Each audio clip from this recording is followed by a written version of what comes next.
Shalom Bapak Ibu dalam Tuhan, senang bertemu dengan Bapak Ibu kembali dan saya berdoa Bapak Ibu semuanya dalam keadaan sehat dan damai sejahtera sukacita Tuhan selalu menyertai setiap kita semua.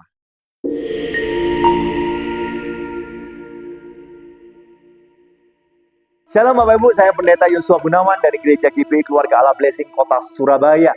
Ya, senang sekali kita akan kembali merenungkan kebenaran firman Tuhan. Ya, kita masih dengan tema bulan ini, Winning War of Mind, atau memenangkan medan pertempuran di dalam pikiran kita. Joyce Meyer berkata bahwa every day in our life is a battlefield. Setiap hari dalam kehidupan kita adalah medan pertempuran. Dan medan pertempuran ini bukan hanya dimenangkan sekali saja seumur hidup, tidak. Tetapi every day dan every time saya katakan, ya setiap waktu ya peperangan itu terjadi.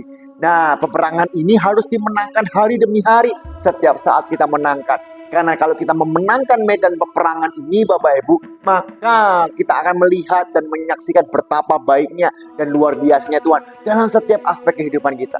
Mungkin keadaan boleh tidak baik, tetapi kalau dalam kita damai sejahtera, maka akan terpancar kehidupan. Nah, sebelum kita merenungkan kebenaran firman Tuhan, mari kita berdoa terlebih dahulu. Tuhan, kami mengucap syukur atas segala kebaikan-Mu atas kehidupan kami. Kalau hari ini kami dalam keadaan sehat, itu semua karena kemurahan-Mu Tuhan.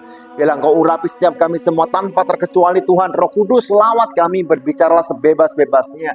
Biarlah melalui kebenaran firman Tuhan ini setiap kami diubahkan. Bukan perkataan manusia yang dapat mengubahkan kami, tapi Injil kebenaran-Mu yang dapat mengubahkan kehidupan kami. Terima kasih Tuhan, di dalam nama Tuhan Yesus, sembunyikan hamba-Mu di belakang salib-Mu dan biarlah setiap perkataan yang keluar adalah Injil kebenaran-Mu. Di dalam nama Tuhan Yesus, haleluya. Amin, amin, amin, amin. Nah Bapak Ibu dalam Tuhan, hari ini tema saya adalah kapanpun dan dimanapun. Kapan? Jadi memenangkan pertempuran di dalam pikiran kita itu kapanpun dan dimanapun. Nah, saya mau membuka ini dengan sebuah kata-kata yang sangat terkenal, kepo. Know every particular object, ya, knowing every particular object. Nah, siapa yang tahu kepo Bapak Ibu? Ya, saya yakin Bapak Ibu sering mendengar kata-kata, aduh aku kepo, aduh aku kepo, aduh aku kepo gitu ya. Nah, kepo itu memiliki dorongan, manusia yang memiliki dorongan, memiliki keinginan tahuan yang begitu luar biasa, meskipun itu bukan bagiannya, meskipun itu bukan urusan kita. Nah, orang yang kepo ini Bapak Ibu, apakah baik? Baik Bapak Ibu, ya, karena dia memiliki keinginan tahu yang tinggi sehingga ia mau belajar, ia ingin meneliti, ingin tahu. Tetapi ada satu jurnal lagi yang mengatakan bahwa kepo itu sebuah penyakit. Kenapa? Karena berusaha ingin tahu meskipun itu bukan bagian kita. Ya, contoh orang kepo adalah di saat engkau melihat temanmu sedang tertawa melihat handphone, engkau ingin tahu sehingga engkau tanya apa yang terjadi dan sebagainya. Atau mungkin kalau Bapak Ibu berpapasan dengan orang yang tidak Anda kenal, lalu orang itu tidak sengaja melihat Anda, lalu sambil tertawa-tertawa, Anda merasa berpikir, waduh, orang ini pasti membicarakan saya, apa sih yang mau dikatakan, apa dan sebagainya. Nah, itu adalah sebuah kepo Bapak Ibu. Ya, nah hari ini saya mau beritahu bahwa kalau kita tahu banyak, bukan berarti kita itu positif Bapak Ibu. Karena keinginan tahu yang terlalu banyak juga akan menimbulkan kenegatifan. Ya, tetapi kalau kita tahu banyak dengan tujuan yang tepat, kita tahu banyak mengenai diri kita sendiri, mengenai hal-hal yang rohani yang Tuhan tetapkan dalam kehidupan kita, maka itu akan menjadi sesuatu yang baik. Karena setiap hari adalah medan peperangan, maka hal pertama yang Bapak Ibu harus ingat bahwa kapanpun dan dimanapun kebenaran adalah kebenaran. Ya, kebenaran adalah kebenaran. Roma 1 ayat 18 dikatakan sebab murka Allah nyata dari sorga atas segala kefasikan dan kelaliman. Kita baca ayat 17, ayat 16 berkata bahwa Injil adalah kekuatan Allah. Ayat 17 berkata sebab di dalamnya nyata kebenaran. Nah, ayat 17 dikatakan nyata kebenaran. Ya, ayat 18 dikatakan bahwa sebab murka Allah nyata. Nah, hari ini yang mau saya sampaikan adalah seperti ini, bahwa kalau kita percaya bahwa kebenaran Allah nyata, maka kita nggak bisa memungkiri bahwa murka Allah juga nyata. Kepada siapa? Kepada orang-orang yang fasik, kepada orang-orang yang lalim, apalagi yang menindas kebenaran dengan kelaliman. Apa maksudnya menindas kebenaran dengan kelaliman? Menindas sebuah kebenaran Tuhan dengan kejahatan manusia, dengan keegoisan manusia, itulah kelaliman Bapak Ibu. Karena itu Thomas Aquinas berkata manusia cenderung menutupi dosanya sendiri dan lebih menyalahkan orang lain, seolah-olah dengan mengalihkan kesalahannya ia dapat membenarkan diri. Ya, kita berusaha untuk supaya kita terlihat benar meskipun kita salah. Nah, saya mau beritahu, ini tidak perlu engkau ajarkan ya, bahwa di saat kita berani mengakui kesalahan kita. Percayalah Bapak Ibu, Dia Tuhan setia dan adil. Dia mengampuni setiap kita semua.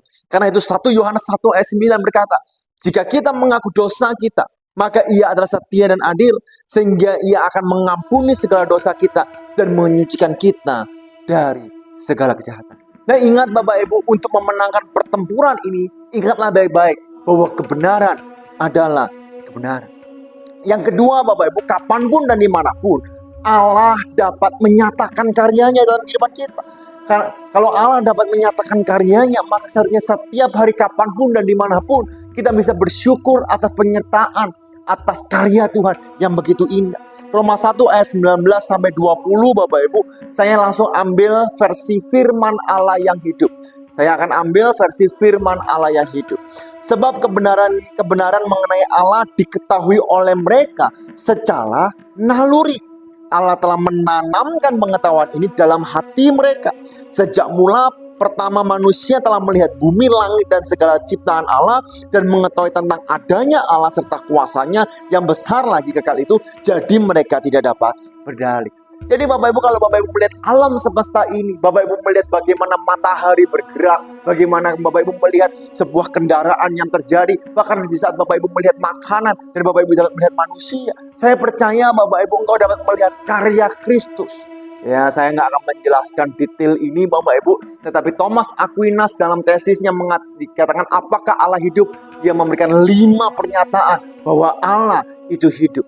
Dalam hal gerak, dalam hal sebab akibat, dalam hal tidak ada, dalam hal kualitas dan tujuan. Nah, itu Thomas Aquinas mengatakan. Bapak Ibu bisa browsing Bapak Ibu atau lihat di YouTube 5 ways ya, 5 ways yang diutarakan oleh Thomas Aquinas. Itu sangat indah Bapak Ibu. Karena saya percaya Bapak Ibu bahwa segala sesuatu yang ada di dunia ini ya terjadi sebelumnya karena tidak ada. Dan yang dapat menciptakan dari yang tidak ada menjadi ada hanyalah Allah sendiri. Manusia dapat menciptakan dari ada menjadi lebih baik. Tetapi kalau dari tidak ada menjadi ada, semuanya berasal daripada Allah.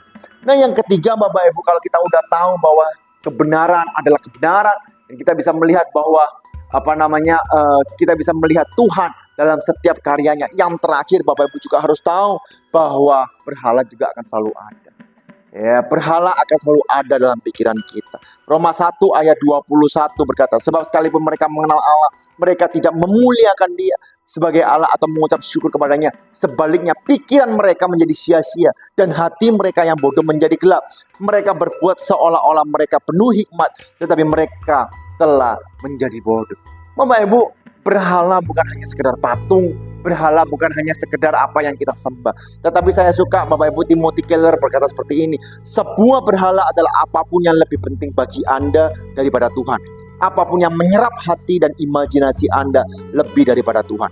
Apapun yang Anda cari untuk memberi Anda apa yang hanya Tuhan dapat berikan. Tuhan sudah memberikan pengampunan. Tuhan sudah memberikan anugerahnya. Tuhan sudah menyertai, memberikan berkatnya buat kita. Tetapi kalau ada sesuatu yang lebih ya daripada, yang lebih penting daripada Tuhan, itulah berhala kita. Kalau saya sampaikan lebih sederhana Bapak Ibu, di saat engkau bangun tidur, ya apa yang engkau pegang terlebih dahulu, itulah berhala Anda. Ya, kalau engkau bangun tidur, engkau mengucap syukur kepada Tuhan, ya berarti engkau mengutamakan Tuhan. Tapi kalau engkau bangun tidur, langsung memikirkan ya handphone Anda, langsung memikirkan bisnis Anda, langsung memikirkan ABC dan sebagainya, itulah sebenarnya berhala kita. Bapak Ibu, setiap hari kita menghadapi berhala, tapi ingatlah, ya berhala akan membuat kita semakin jauh daripada Tuhan. Ya, bahkan itu akan mendukakan Tuhan dan menimbulkan murka Allah. Tetapi saya percaya Bapak Ibu, setiap kita mengutamakan Tuhan, maka setiap kita dapat memenangkan peperangan dalam pikiran kita. Sebab Tuhan sendiri yang berdaulat penuh dalam kehidupan kita. Mari kita berdoa. Tuhan, aku mengucap syukur atas segala kebaikan-Mu. Hari ini kami belajar bahwa dimanapun, kapanpun kami menghadapi peperangan, dalam pikiran kami. Dan kami percaya dimanapun dan kapanpun kebenaran-Mu akan selalu ada. Dan kami dapat memuliakan nama-Mu Tuhan. Lewat setiap aspek kehidupan situasi yang ada, kami percaya Engkau memegang kendali penuh kehidupan kami. Dan kami juga tidak bisa memungkiri Tuhan, bahwa dimanapun dan kapanpun berhala demi berhala akan selalu ada. Tapi hari ini kami tolak di dalam nama Tuhan Yesus. Kami mau mengutamakan Engkau, sebab Engkau sumber dari segala sumber yang ada di dalam dunia. Terima kasih Tuhan. Hamba berdoa untuk setiap mereka yang sakit, Engkau sembuhkan. Yang mengalami kelemahan, Engkau berikan kekuatan. Yang mengalami jalan buntu, Engkau berikan terobosan. Dalam nama Tuhan Yesus, haleluya. Amin. Tuhan Yesus memberkati.